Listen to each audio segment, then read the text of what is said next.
Welcome to Precipitation and Reactions Part 2. There, we're going to write out our total ionic equation and our net ionic equation. Now, the total ionic equation basically just shows everything that's AQ broken up into its individual ions. Because when you dissolve a salt in water and it's aqueous, that means that, well, the ionic compound disassociates into its individual ions. So let me write everything out.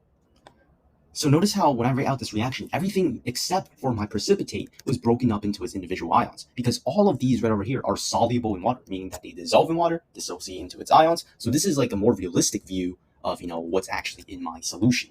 Now, notice how my sodium and this sodium here, they do not participate in the reaction, right? They're just bystanders. They're just spectators. That's why they're called spectator ions. So you can see as well for the NO3 minus. I don't know why I wrote that NO3 plus there, but you can see that for NO3, they also are spectators. They also are not participating in the reaction, which is why they're on both sides of this equation. They're not doing anything, right? So overall, the net ionic equation is just Ag plus AQ plus CO minus AQ. That's just going to yield AgCl solid, right? And that is going to be the actual sort of reaction that's